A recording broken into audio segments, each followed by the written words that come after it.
Oi gente, tudo bom? Esse é um vídeo de estudo que estou fazendo em cima dos seminários de Lacan. Eu sou estudante de psicanálise e quis fazer esse vídeo para dividir com vocês aí o meu estudo, minhas percepções sobre Lacan. Espero que vocês gostem do vídeo. Então, eu vou começar aqui com o início do seminário, que se chama Abertura do Seminário, né? Lembrando então que os estudos de Lacan sempre retoma Freud, né? Ele sempre volta a trazer tudo que Freud trouxe em seus escritos, em seus estudos, ele traz novamente aí durante todos os seminários, né? E ele traz novos termos, novas formas de ver, mas ele sempre volta a Freud, né? Não é uma coisa nova, né? Então, o Lacan veio para tirar aquela ideia que a psicanálise estava se perdendo, né, e perdendo sentido, estava sendo realizada de uma outra maneira. Então Lacan veio trazer de novo o que foi preconizado ali por Freud. Então, a abertura do seminário. O mestre interrompe o silêncio com qualquer coisa, um sarcasmo, um pontapé. É assim que procede na procura do sentido. Um mestre budista segundo a técnica Zen. Cabe aos alunos, eles mesmos, procurar a resposta às suas próprias questões. O mestre não ensina ex cátedra, uma ciência já pronta, dá a resposta quando os alunos estão a ponto de encontrá-la.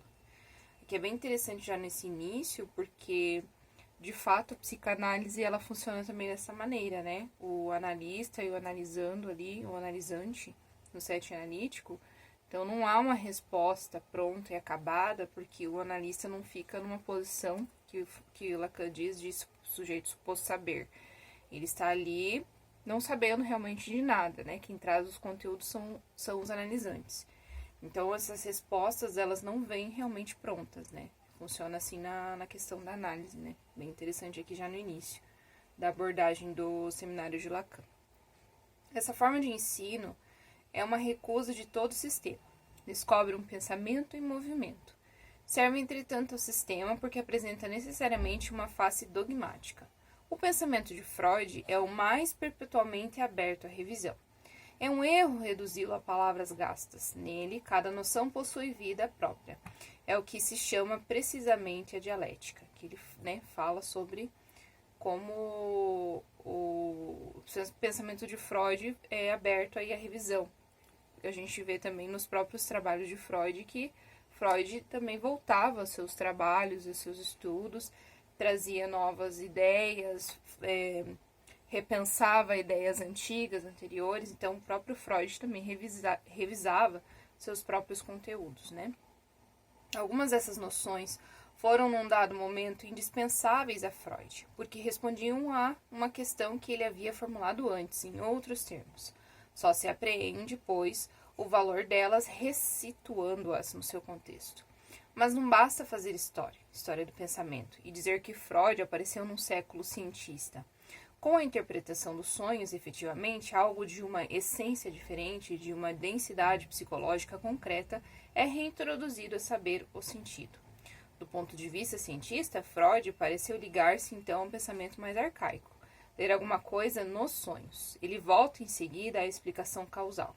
Mas, quando interpretamos um sonho, sempre estamos em cheio no sentido.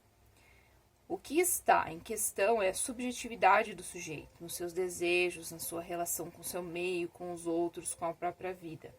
É bem interessante também que ele traz a interpretação dos sonhos, que é um marco ali de trabalho de Freud, que ele vai trazer ali toda a questão onírica, todas as questões que são metaforizadas nos nossos sonhos, que remontam aos desejos, né, profundos, desejos recalcados, misturados muitas vezes com vivências ali do dia a dia.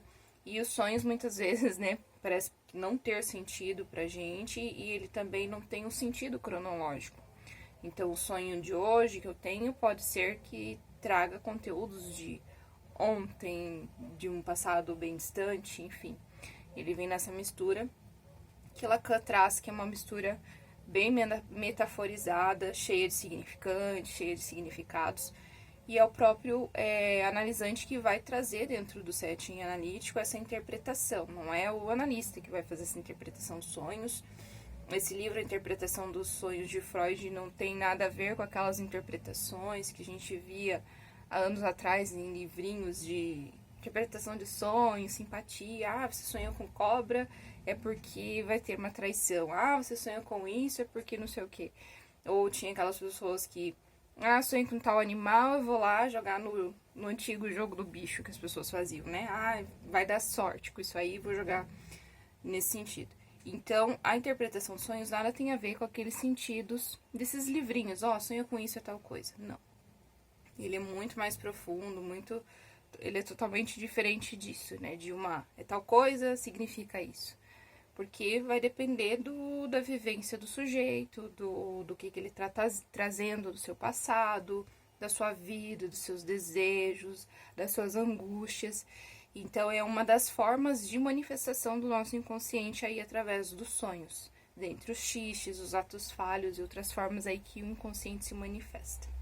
E aí, dentro do setting, através da fala, né, do discurso livre que Freud traz, entre as coisas, pode vir, sim, a questão da interpretação dos sonhos, né, do analisante trazer para o analista que sonhou com determinadas situações e trazendo esses conteúdos dentro do setting, né, o que será que era isso que eu sonhei, né, tem a ver com tal coisa, ou enfim. Como é interessante que muitas vezes a gente passa alguma coisa no dia, né, uma atividade no dia, e no outro dia a gente sonha com aquela atividade lá no meio, com outras coisas que não tem a ver, que a gente acha que não tem a ver, né, e depois a gente vai refletindo o que é tudo aquilo. Uma coisa interessante também, que Freud dizia que a interpretação dos sonhos das crianças, né, quando ele interpretava ali os seus próprios filhos, ele tinha como uma questão bem sem graça, porque a criança traz realmente aquilo muito palpável de realização. Ah, ela queria ter ido no parquinho e não pôde. Aí ela sonha com aquilo, uma realização bem visível. Já o sujeito já adulto, que não deixa de ser criança, né, dentro do set também, ele traz aí de uma forma toda enovelada, toda embolada, toda sem sentido, esses sonhos. Nossa tarefa aqui é reintroduzir o registro do sentido, registro que é preciso reintegrar a seu nível próprio. Eu acho que nesse sentido que ele fala aqui que a tarefa do analista é reintroduzir o registro desse sentido, trazendo esses sentidos dos sonhos, ou mesmo o que é tido dentro do setting analítico na livre associação de ideias, é o significado, né, pescar o que cada analisando tá, é uma pescaria mesmo, né, o que significa tal coisa para você, apareceu isso no seu sonho, o que é isso, né, o que isso significa, o que isso te remete, acho que é nesse sentido aqui. Brooke, Ludwig, Helmholtz, Du Bois-Reymond tinham constituído uma espécie de fé jurada. Tudo se reenvia a forças físicas, as da atração e da repulsão. Quando nos damos essas premissas, não há nenhuma razão para sair delas. Se Freud saiu, é que ele se deu outras, ousou dar importância àquilo que lhe acontecia, às antinomias da sua infância, às suas perturbações neuróticas, aos seus sonhos. Daí ser Freud para todos nós um homem que, como cada um, está colocado no meio de todas as contingências, a morte, a mulher, o pai. Isso constitui uma volta às fontes. E mal merece o título de ciência. O mesmo se dá para a psicanálise e para a arte do bom cozinheiro, que sabe cortar bem o animal, destacar a articulação com a menor resistência. Sabemos que há, para cada estrutura, um modo de conceptualização que lhe é próprio. Mas, como se entra por aí na via das complicações, preferimos nos ater à noção monista de uma dedução do mundo. Assim, nos perdemos. Aqui é bem interessante ele trazer essa questão metafórica aqui da psicanálise e a cozinha, né? Articular bem, cortar bem o animal, como fazer um passo a passo. E dessa forma também se dá a psicanálise com o papel que o analista faz ali de ir tirando essas resistências do analista, do analisante aos poucos, né? E desmembrando, né? Como ele fala aqui do animal. Essa cadeira minha tá muito barulhenta. E desmembrando cada partícula que vem livres associações de ideia do analisante ali dentro do set. Temos de nos aperceber de que não é com a faca que dissecamos, mas com conceitos. Os conceitos têm sua ordem de realidade original. Não surgem da experiência humana, senão seriam bem feitos. As primeiras denominações surgem das próprias palavras, são instrumentos para delinear as coisas. Toda ciência permanece, pois, muito tempo nas trevas, entravada na linguagem. Aqui ele traz o conceito da linguagem também, né? Há de início uma linguagem já toda formada de que nos servimos, como de um mau instrumento. De tempos em tempos efetuam-se inversões, do flogístico ao oxigênio, por exemplo. Porque Lavoisier, ao mesmo tempo que o seu flogístico traz o bom conceito oxigênio. A raiz da dificuldade é que só se podem introduzir símbolos matemáticos ou outros com linguagem corrente porque é preciso explicar bem o que se vai fazer deles. Estamos então a um certo nível da troca humana, ao nível do terapeuta no caso. Freud também está aí, apesar da sua denegação. Mas como mostrou Jones, ele se impôs desde o começo a acesse de não se expandir no domínio especulativo, para onde sua natureza o levava. Submeteu-se à disciplina dos fatos do laboratório. Afastou-se da má linguagem. Aqui também muito interessante que Lacan traz essa questão da linguagem. Aí eu lembro de mais pra frente ali que ele fala sobre os nós borromeanos ali dele, né? Que é seminários bem pra frente. Acho que ele começa já alguma coisinha nesse primeiro seminário.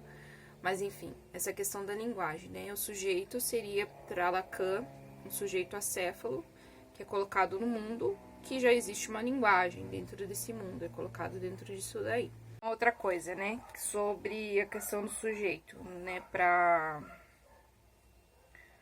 Lacan, o sujeito ele não é inato, então ele é constituído, ele se constitui como efeito na sua entrada na linguagem. A partir da linguagem é que esse sujeito vai se constituir, mas e vamos ver mais para frente isso no decorrer dos estudos do Lacan sobre a questão da linguagem consciente e tudo mais. Lembrando que eu sou estudante, né, de psicanálise, então eu não sou detentora de nenhum conceito certo e, nossa, correto e essa é a minha razão, não. Eu estou estudando, né, então não sou o sujeito suposto saber. Sou um sujeito que está tentando interpretar esses estudos. Então, fiquem muito à vontade para colocar nos comentários mais alguma coisa, me interpelar aí numa questão de interpretação, corrigir, enfim, acrescentar alguma coisa. Consideremos agora a noção do sujeito. Quando se a introduz-se a si mesmo. O homem que lhes fala é um homem como os outros. Serve-se da má linguagem. Si mesmo está, pois, em causa. Assim, desde a origem, Freud sabe que só fará progressos na análise das neuroses se analisar. Lembrando que, né, o Freud, bem, nós temos o tripé, né, dentro da psicanálise, que é a análise, a supervisão e as questões teóricas. A gente está sempre estudando e tudo mais. E Freud não fazia sua análise pessoal, sua supervisão, né? Freud teve uma questão que Lacan traz como uma análise, que foram as cartas que Freud trocava com seu amigo lá, o Wilhelm. Eles trocavam cartas, né? Então, essa seria uma forma. Olha, Freud aí foi o desbravador das questões de análise online, gente. Imagina, ele fazia a análise dele online por meio das cartas ali com o Wilhelm. E ele não considerava como uma análise e tal, mas na verdade era, né? Tipo, era como supervisor ali, o analista de Freud. Depois as amizades, né, deixaram de seguir, né, um ao outro nas redes sociais e não são mais amigos, infelizmente, não foram mais, não seguiram adiante. A importância crescente hoje atribuída à contratransferência significa o reconhecimento do fato de que, na análise, não há somente o paciente, se é dois, e não apenas dois.